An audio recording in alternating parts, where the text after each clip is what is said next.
Do you want to know where to catch redfish and speckled trout, snook, and flounder this weekend in your area? Well, the great news is Smart Fishing Spots does it for you. If you haven't heard, we cracked the code on literally predicting where these fish will be every single weekend. In fact, every single day based on real-time trends, tides, weather, wind, etc. This is next level. This is the holy grail for inshore saltwater anglers. So now this Smart Fishing Spot software, based on whatever area you ask it to, and then it takes in all of the different data points that we have and literally shows you actual spots to fish. I'm going to repeat that. It literally shows you actual spots to fish, highlights them. You can actually take the coordinates down and then go fish those spots. And it changes every single week. Unlike those old maps that, have been the same spots for 40 plus years, this is literally changing every week based on all the data that is coming in. There's nothing like it, and this will change the way you fish and ultimately save you tons of time. The best news is it's completely free to all of our insider members. So members, get in there if you haven't seen this new feature yet. If you're not a member, what the heck are you waiting on? Someone to literally show you where to fish this weekend, because that's what we've done. Go to saltstrong.com, join the club, and you'll get unlimited access to Smart Fishing Spots. See you inside and enjoy the show. It's fishing, it's in my soul. Welcome to the Salt Strong Podcast, disrupting fishing entertainment as you know it. Prepare to laugh. Prepare to get to know fishing legends in a whole new and unfiltered way. And on occasion, you might even learn a thing or two about fishing. Here's your host, Joe Simons. Like diamonds. Hello, Salt Strong Nation. Joe Simons, like diamonds, back again. And this is going to be a really interesting, powerful one, somewhat even scary. And if you listen to the podcast, gosh, it was a couple months ago, but we had Orca on. It was a fascinating podcast. And Edie, who's with us here today, had sent me an email about some of the trawling. We touched on it at the very end of that prior podcast. And now this is coming to light again. And there's even a chance this could pass, and is not just a fisherman or an angler, but just anyone who is concerned about our ecosystems and our environments and just fish and coral. Like, we should be pretty ticked off at the thought of this even happening. There's been states like Florida, like North Carolina, even dealing with it now, who have basically have eyewitnesses, and we're going to get to talk to one here, Grant, who have seen what trawling has done to these ecosystems. And now we're talking about bringing it back, which it's almost head scratching. So we got Justin, we got Grant. Edie, I'll let you kind of kick it off and talk about this problem. How did we get here? What the heck is going on? And then we're going to talk about what happens if this does somehow pass, and then hopefully with some solutions on how we can prevent this. So it is all yours. We've had a lot of information lately about how the oceans are deteriorating, and there's so much loss of habitat. And there's actually the United Nations Oceans Conference going on right now in Lisbon, 20 nations coming together to try to deal with some of the things that are impacting the ocean. And a huge, huge portion of that is focused on establishing strings of marine protected areas. It's been shown again and again how important that is. Coral reefs are the rainforests of the ocean. They're just huge sources of biodiversity. If some ship runs aground on a coral reef, it's a catastrophic occurrence and gets all kinds of press. But that kind of thing is going on all the time in the deep sea. What people don't realize is the deep sea has some of the most gorgeous coral reefs you can ever imagine. I've just seen amazing deep sea corals, rosy pink bubblegum coral and lacy upside down witches' hats of sponges and pink and white mushrooms that covering the bottom. These are just amazing places that are rich with animal life. And we have one of these, a totally unique one, right out of the Fort Pierce Inlet, called the Oculina Reef. And this is an ivory coral that's not known to occur anywhere else in the world. And it extends 130 miles along the eastern seaboard of Florida. And when it was first discovered in the mid 1970s and 80s, it was just astonishing the amount of life there.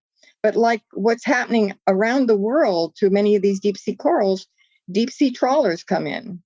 And these are bottom trawlers that want to catch the bottom shrimp and the bottom fish that normally live in amongst the coral, but they can't get their nets down there. So what they do is they start out by creating what they call a goat trail, where they drag these weights and rollers and doors across the bottom without even a net attached, just to make rubble, just to clear out the Garden of Eden and make a path.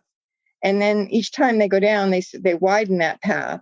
And that allows them to get the deep sea bottom fish and bottom shrimp. And what's going on here in Florida for the Oculina Reef is the rock shrimp fishery has been campaigning to reduce the restrictions on fishing out there. So because of discovering that reef as early as it was discovered by people like Grant Gilmore, who's here with us today, we actually have images of before. So often we're just telling people, all we find there now is rubble. It looks like a moonscape. And I'm just talking about what I know it should look like based on other places I've been. But this is a case where we've got the before and after. And what's amazing about this place, it was the first marine protected area for deep sea coral ever established. And now the NOAA Marine Fisheries is talking about rolling back those protections for one small fishery, the rock shrimp fishery, at the expense of all the other fin fisheries and other habitat demanding species that are just being obliterated because of it. And so Grant can describe what that reef looked like when he first saw it, and just the amazing fish that were everywhere on that reef. And obviously we're feeding the fisheries all around in the Indian River Lagoon as well as offshore. Take it away, Grant. Well, it goes back some time, almost 50 years, 45, I guess. We had a submarine, and I worked for Harbor Branch. And the submarine had a plexiglass sphere where you could sit in it with the sub-pilot and look out. And so when we looked at this reef, you could see it all around us. And this coral, by the way, is white, and it's very brittle. I mean, you can break it in your hands, so you want to protect it. But there are mounds of that coral, and their mounds extend tens of feet up, 70 feet in some places up above your submarine.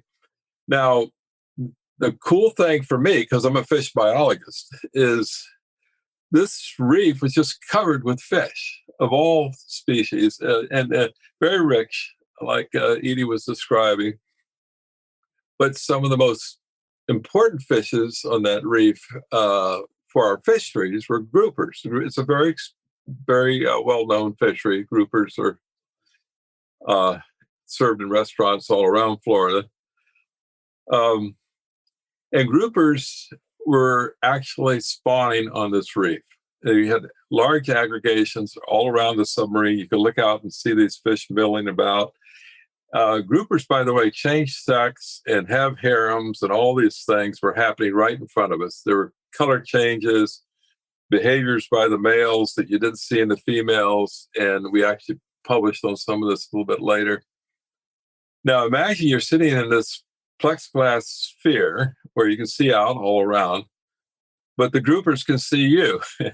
And there was this one grouper that we always ran into out there, a Warsaw grouper. It was about 500 pounds and 6 feet in length. Now, the sphere is about 5 feet in diameter. So this fish is bigger than we are. And he's looking in at us as if we're in a fishbowl. And he would meet us when we go out there and dive. And we dove for 5 years out there, about 70, 80 dives. We'd sit on the bottom, film all this.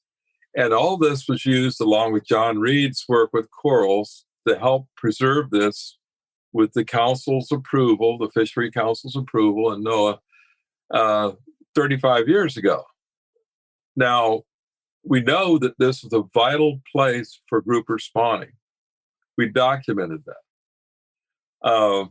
And we also documented other reefs nearby that were trawled down by these strip trawls that Edie was describing. And so we knew the strip trawls would destroy this reef, so they had to be protected. And so they were for several decades now. Now, this year, for some reason or another, the council has approved trawling again into this preserve.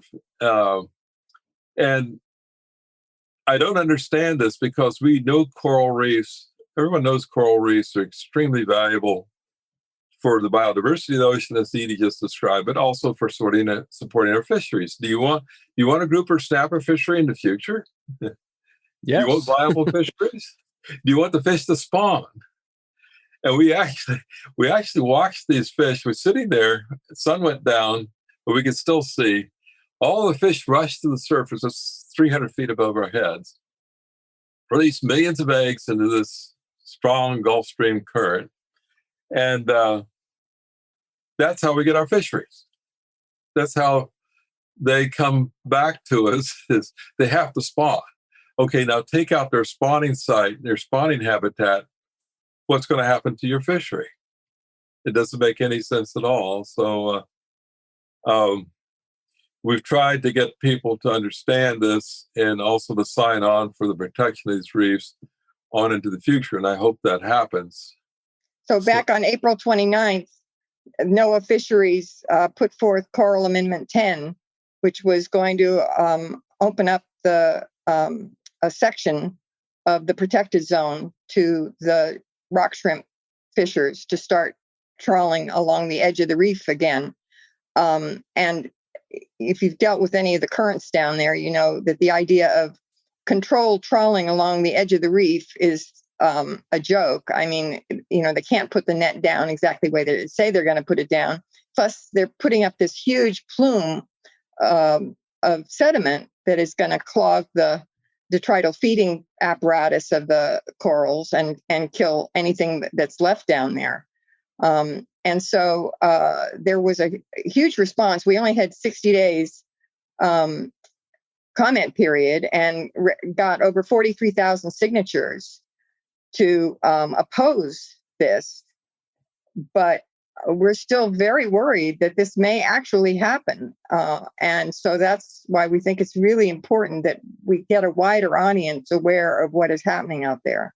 Yeah, so let me try to repeat what I believe I'm hearing and correct me if I'm wrong. So you guys discover, not the two of you, but Grant and John Reed. Grant and John Reed discover what could be one of the best grouper and snapper spawning areas off the coast of Florida there is, and obviously just a very unique and special coral reef.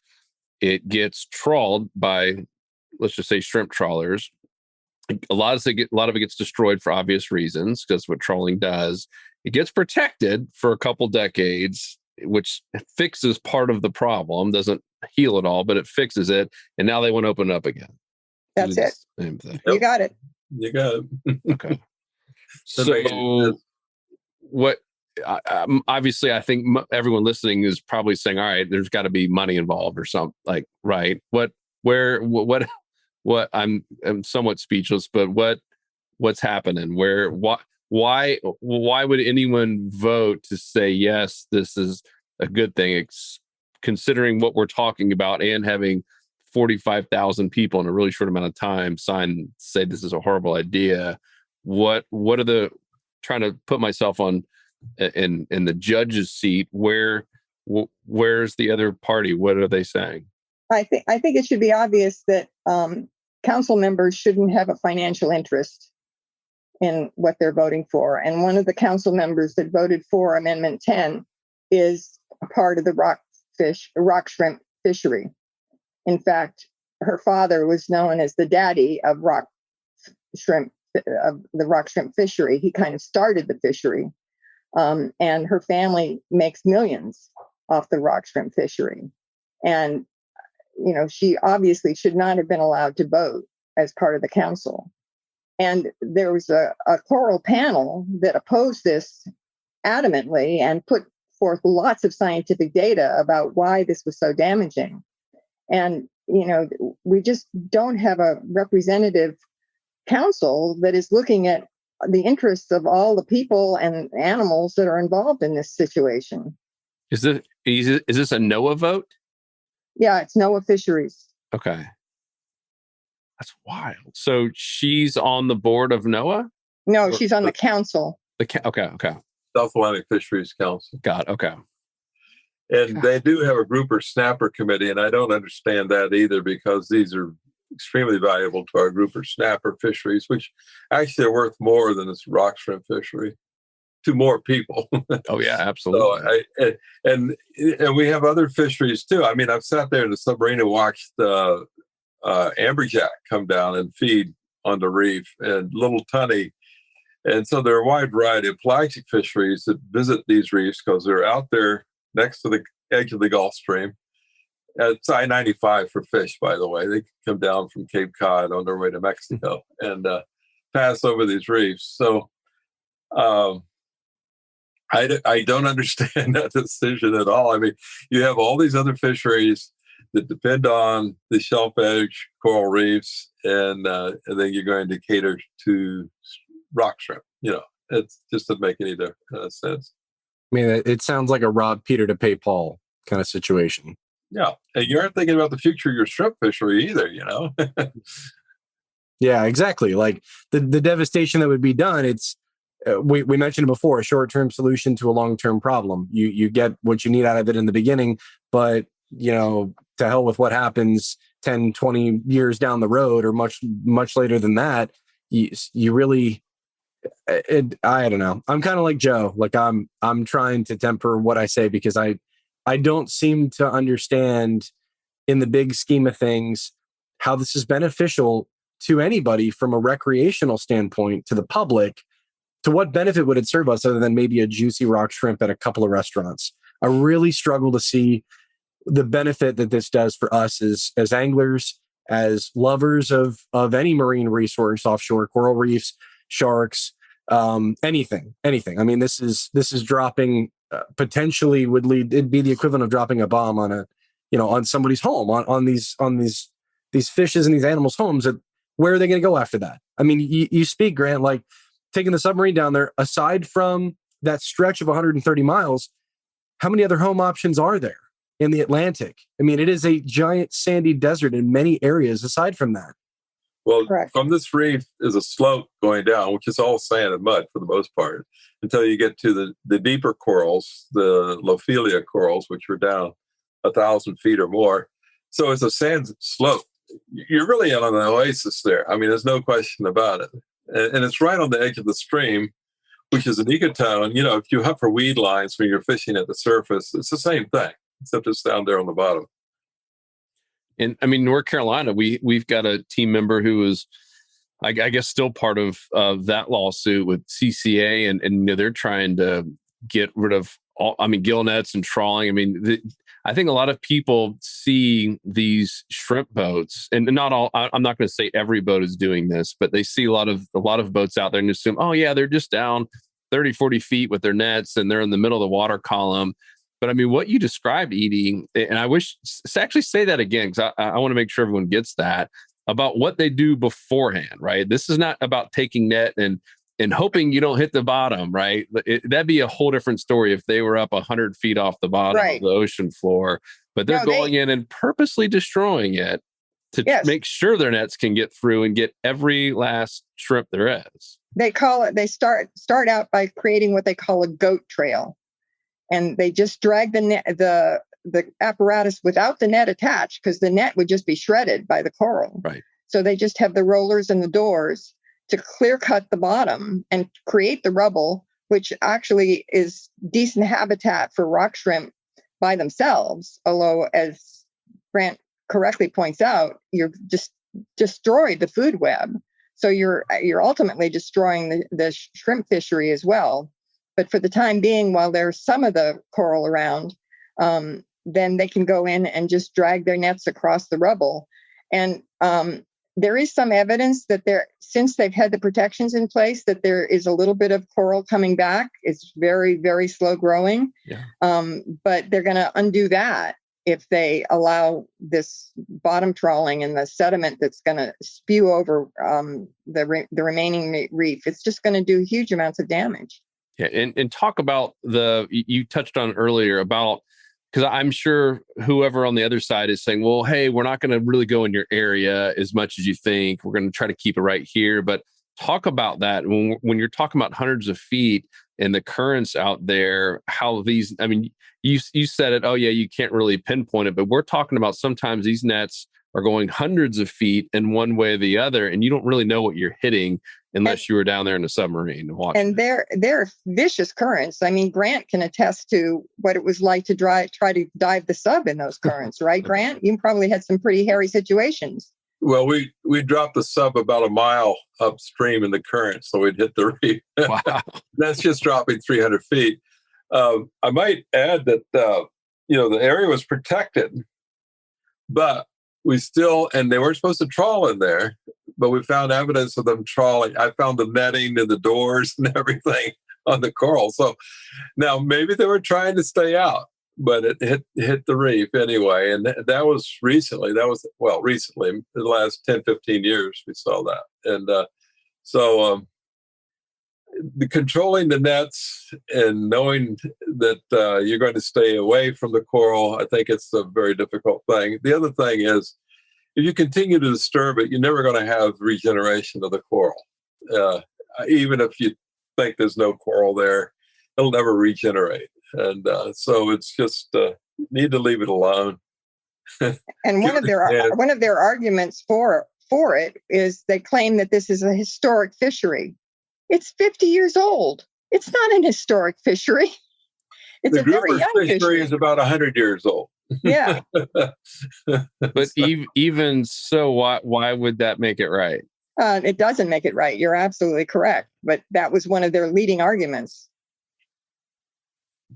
I think I could think of a bunch of old fishermen that fished for groupers and snappers a long time ago. Yes. That's your job to dig them up, Joe. That's crazy. So where do we go from here? This is clearly a call to arms for, as I said, not just anglers who'd be pissed off that, potentially one of the best areas for grouper and snapper, but anyone who just cares about our oceans.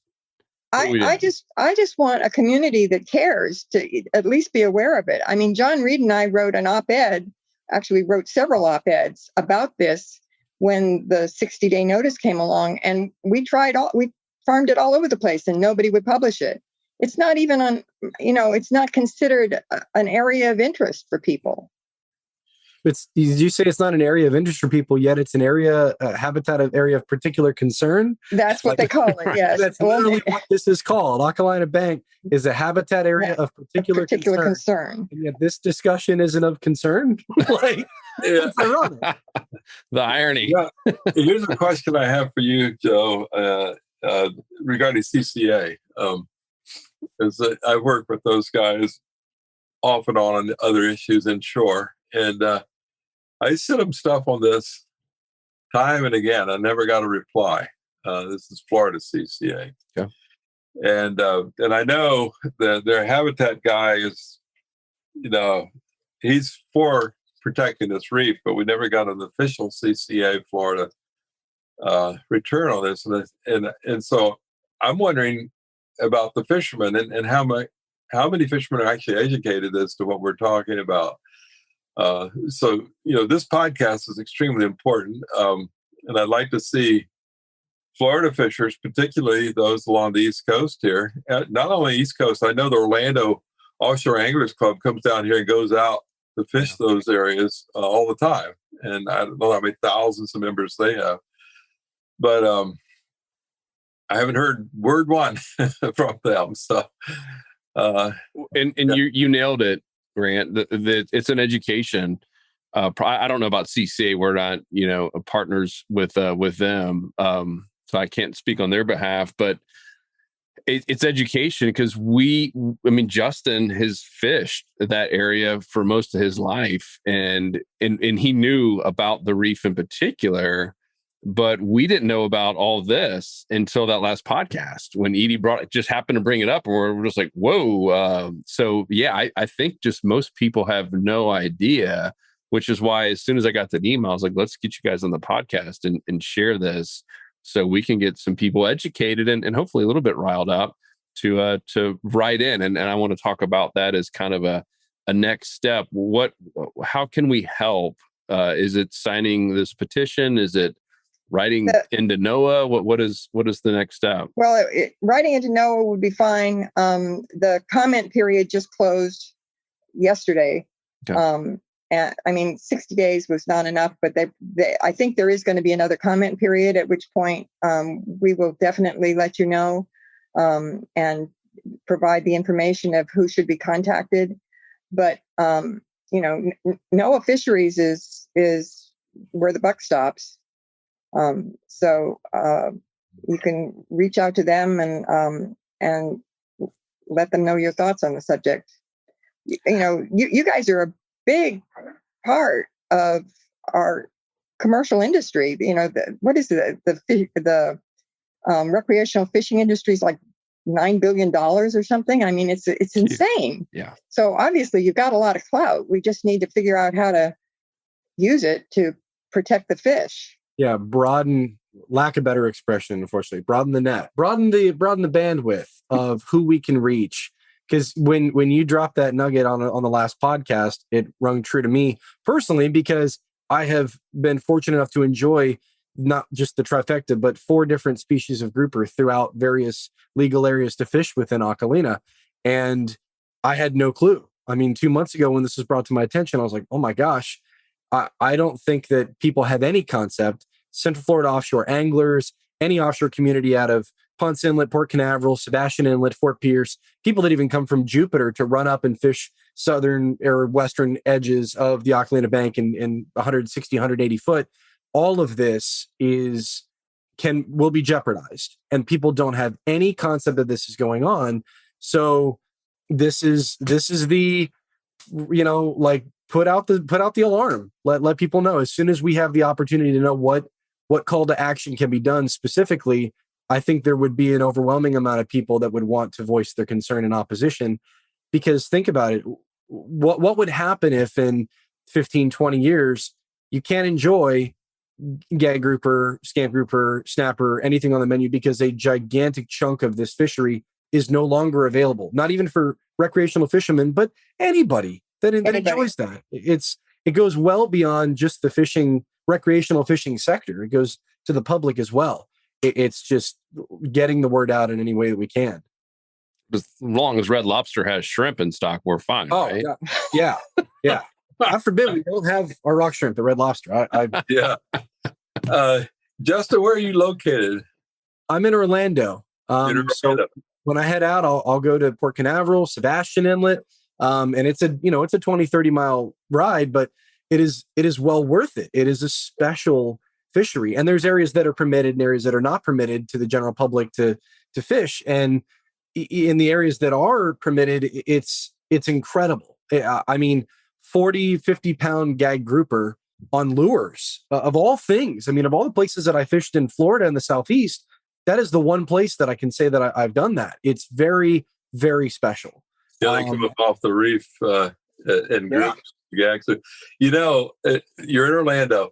When I was doing this work and filming all this, I would go lecture to the Orlando Offshore Anglers group there. This is the late 70s, early to mid 80s. They gave me and my family tickets to Disney World so long as they gave this talk, okay? And of course, these guys saw the hundreds of groupers. They thought, oh my God. Well, here's the question for you. Speckled high. When was the last time you caught one of those? I can't even tell you the last time I've seen one other than in the picture of a book. Okay, yeah. And now we know the Warsaws. And by the way, I did this for the council. I did the profile, everything that ever been published on gags and Warsaws and everything. They live to be over 100 years. Snowies and Warsaws, they've been put in a separate genus because we know they can go to 100 to 150 years of age. So that big Warsaw that was looking at me in the sphere, God knows how long he'd been out there, And to me, it's just, and he owned that reef. That was his reef, and the groupers, the gags, listen to this story. The female gags from the Carolinas migrate down to East Florida to spawn with the males. After they spawn, they go into inner shelf, and females all get together and determine who's going to change sex. They have they have their own hierarchies, and they have these colors that they produce when they're dominant females versus a female that's second or third in line. Once she changes to a male, which takes about a month or two, she's relegated to stay on the reef for the remainder of their lives. So those male gags stay there. The females come and in groups, harems, and mate. The females go back to the Carolinas. They come down and they go. And some of these females actually go into the Gulf, but the Gulf females never come around to the East Coast for some reason or another. And I mean, it's just so interesting. It's so complex. And it's a beautiful story, and the reef fits into that story as an intimate part of it where they actually spawn. That right there brings attention to that it's not just a central East Coast of Florida concern. This is affecting people in multiple states throughout the Southeast. Exactly. It will affect the Carolina gag fisheries. There's no question about it. Yeah. How many votes in this council? Oh, that's a good question. I'm not sure I know. The number 10 comes to mind, but I'm not sure that's right. It'd be interesting to know. So wild. Yeah, this same thing happened, right? With I don't remember what council it was, but for the Gulf snapper, right? Where there was someone who had one of the big votes who had controlling interest in the commercial red snapper fishery. And it's like, well, of course they're going to vote for more days for the commercial and not for recreational. It's crazy that happens. I mean, well, it actually makes sense, though. I mean, people with money, get themselves into those positions because they can control, their. Yeah. Somebody's got to represent the fish, though.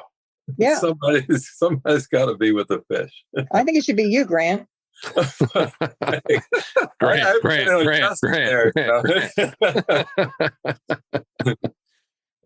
So is it even too late as we're recording this right now to even sign anything? It is right now. Yes. Okay. Got it. Okay. So this is going to be about educating, getting people fired up. So when we have the next open opportunity that we can. Because that 60 days wasn't enough time to have gotten 43,000 signatures in that amount of time was great. But, if there's another 60-day comment period, which several people think may happen, then we want to get a running start on that because, it just seems to me that given all of the scientific data that John Reed and others have been just sending during this comment period, it should just be open and shut. I can't even believe it, but I'm being told that I'm not generally part of advocacy like this, but I'm just over the top on this one. Yeah. You never thought you needed to be. You never in your wildest dreams thought that we needed to have some sort of call to action in such a short period of time. It's not like we're ready with battalions of people to just stand in opposition. We never even thought something like this was going to happen. Right. So of course it takes time to get the word out and get people involved. It's a scramble. I was also just kind of shocked by the reaction on the op-eds. It's just not on anybody's radar. So it was dismissed. And so we clearly have to build up a groundswell. Yep. This is through my career, which is over 50 years now, been a problem of a marine scientist is you don't see what's below the surface. I mean, you throw your line, and I fish too. You throw your line out, you're looking across the surface. But my God, there are 1,000 groupers below you. Who knew? And so all this stuff is happening down there. And Edie's seen, she's had the giant squid for Pete's sake. You see all these things. You see, my God, somebody's got to know about this. That's why you got to write a book, Grant. I wrote one. Your turn. I'm trying, but I get involved in these issues every once in a while, I can't keep my mouth shut, Oh, love it, guys. Well, I want to thank both of you for at least coming on here at a worst case and getting people educated. And I know you're going to continue to stay on this, as will we.